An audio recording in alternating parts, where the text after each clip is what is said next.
J.K. Rowling es la creadora de todo el mundo mágico de Harry Potter, pero en su universo literario hay muchísimas cosas que tomó inspiración de mitología de su mismo país y de otros más. Ella no fue la que inventó que un mago usara varitas o que las brujas vuelan en escoba, sino que tomó estas creencias del folclore para usarlas en su propio universo. En este video analizaré a las criaturas que salen en la piedra filosofal, diciéndoles de dónde fue que sacó inspiración para muchas de ellas. Si este video tiene su interés, pudo hacerlo con los siguientes libros de la saga. En Harry Potter y la Piedra Filosofal, Rowling tomó muchas creencias de la antigüedad para su universo, como el mismísimo Nicolas Flamel, quien fue un rabino y parisino burgués del siglo XIV, era escribano, copista y alquimista. Las leyendas lo describen como el alquimista creador de la Piedra Filosofal, piedra capaz de convertir metales en oro y dar el elixir de la vida para ser inmortal. Este personaje ha aparecido en muchísimas obras literarias de fantasía, no solo en Harry Potter, y mencionado por personajes históricos. Hasta tiene su propia saga de libros llamada Los secretos del inmortal Nicolas Flamel. Por su parte, la piedra filosofal también se ha usado hasta en el anime, como en Full Metal Alchemist, una historia que no le pide nada a un libro. Los alquimistas antiguos hacían llamar a los esfuerzos de descubrir esta piedra como los Opus Magnum o la gran obra. Pero no sigo por este rumbo, ya que en este video veremos a las criaturas principalmente del mundo mágico. En este primer libro conocimos a Fluffy, que es un perro de 3 cabezas. Rowling se inspiró del cancerbero de la mitología griega. Este nombre viene del griego Kerberos, que significa demonio del pozo. También era conocido simplemente como Cerbero, y era el perro de Hades, el dios del inframundo. Este era un monstruoso perro gigante de 3 cabezas, aunque según Hesiodo tenía 50 cabezas y una serpiente de cola, pero comúnmente se dice que es un perro con solo 3 cabezas. Según la mitología griega, el cancerbero protegía la puerta del reino de Hades y también se aseguraba de que los muertos no salieran y que los vivos no entraran. Se dice que era hijo de Equidna, la monstruosa ninfa, y de Tifón, la divinidad primitiva relacionada con los huracanes, y último hijo de Gea y Tártaro. Se dice que estos dos fueron los que le dieron vida a la mayoría de monstruos griegos. El cancerbero tenía también un hermano, que al igual que él, era un perro monstruoso, pero solo con 2 cabezas, llamado Ortro, o también llamado Ortos. En este libro también tuvimos una primera probada de un dragón con Norberto, quien realmente era Norberta. Los dragones fueron más explorados en el Cáliz de Fuego y las Reliquias de la Muerte. Como sea, Rowling no quiso quedarse atrás sobre dragones y los metió en su universo, siendo Tolkien el más famoso de los autores fantásticos de los últimos siglos, quien volvió mucho más famosos a estas criaturas que siempre han estado en las culturas de todo el mundo. Y es que son pocos los universos fantásticos que no tengan dragones, a todos nos encantan.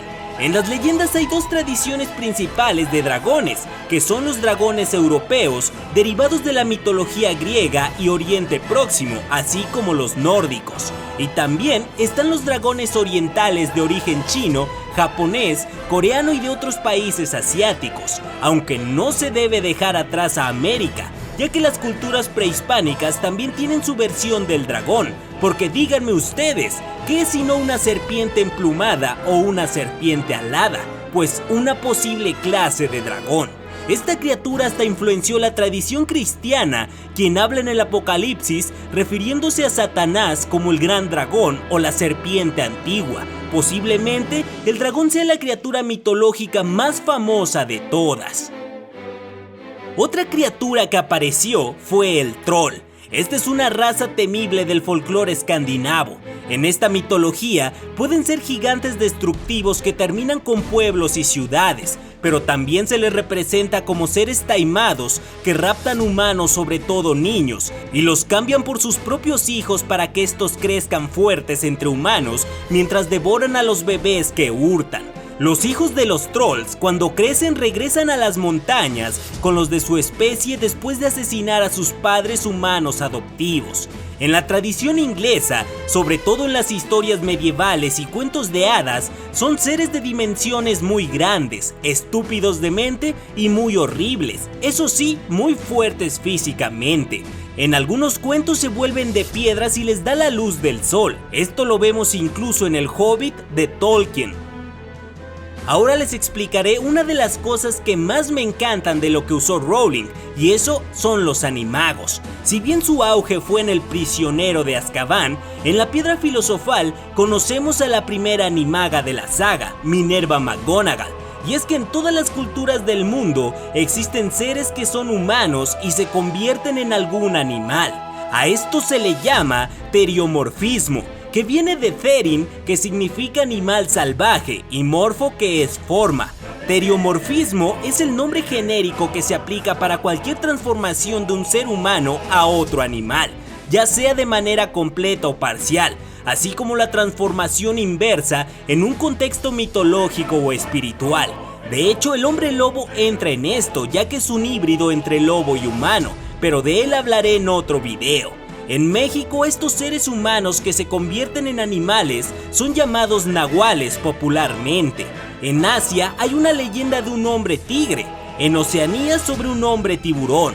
En África hay historias de hombres leopardo, hombres chacal y el terrorífico hombre hiena. También en el panteón del antiguo Egipto vemos que sus dioses se representan bajo la forma de hombres con partes de otro animal, regularmente la cabeza, y en la Edad Media casi todo se relacionaba con demonios.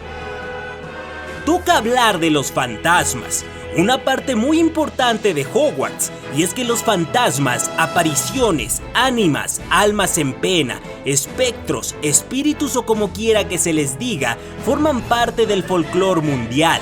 No hay una sola cultura en el planeta que no tenga su versión de estos. De forma sencilla de decir, son manifestaciones de seres muertos de una manera no palpable.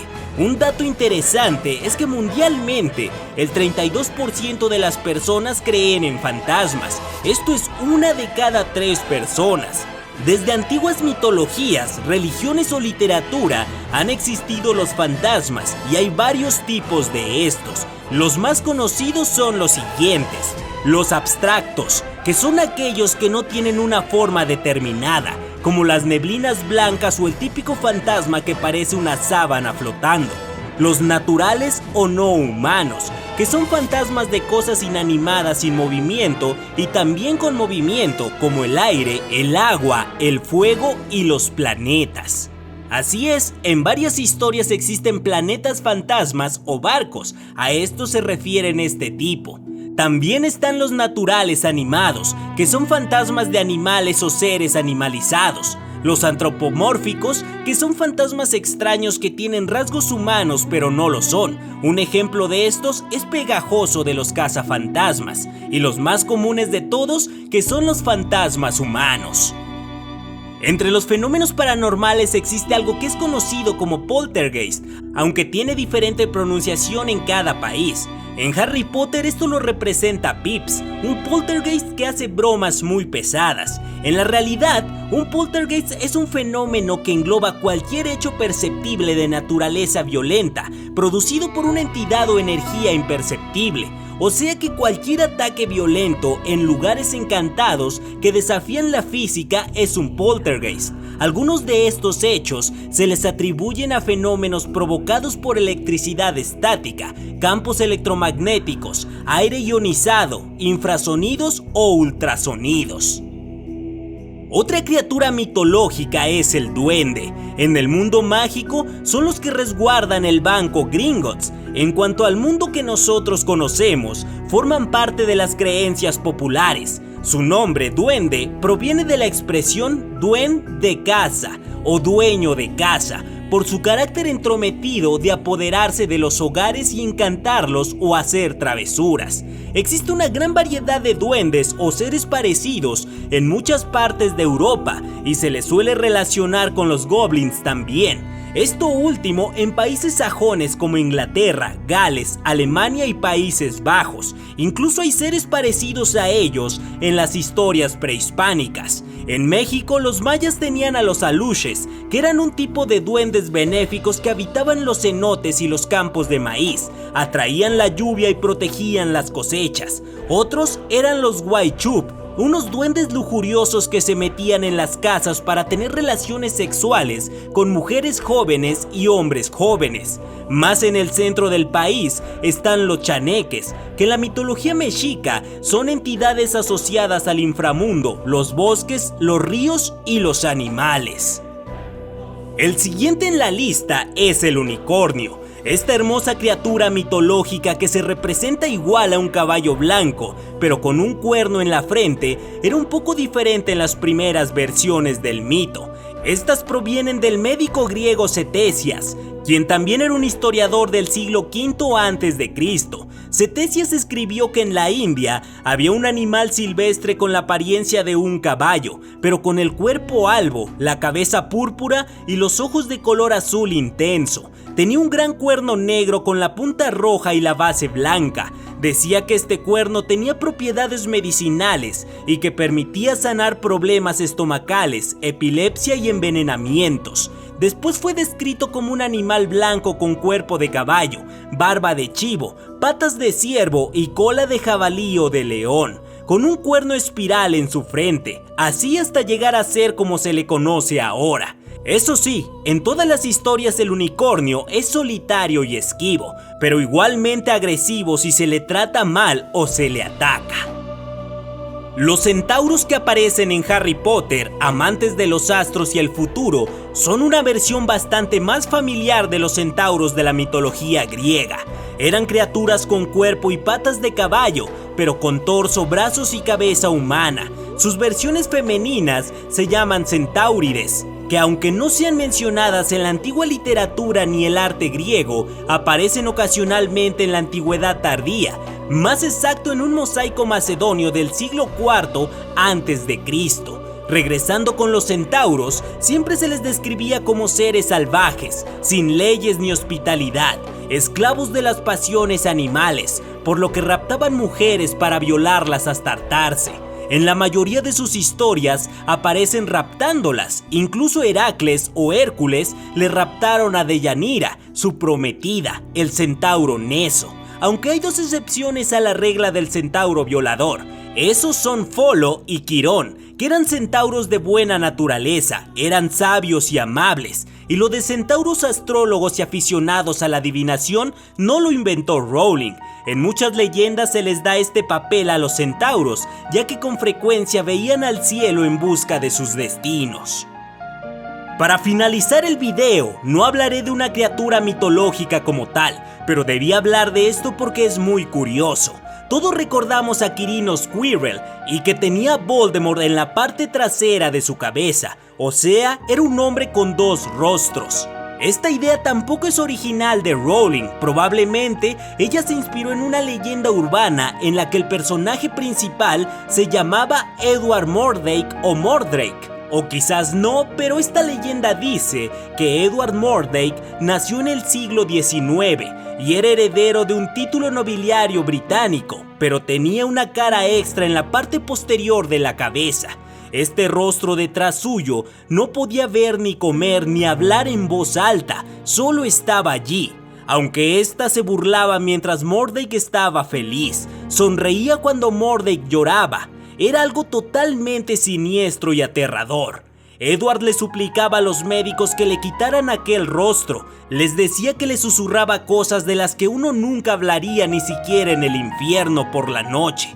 Les decía que era el rostro del diablo, pero ningún médico quiso intentar quitarle aquel rostro. Según la leyenda urbana, el rostro provocó que Edward Mordrake se suicidara a la edad de 23 años. Estos fueron solo los análisis de las criaturas de Harry Potter y la Piedra Filosofal. Díganme en la caja de comentarios si es que les gustaría que hiciera lo mismo con las demás criaturas y cosas fantásticas de los demás libros de la saga.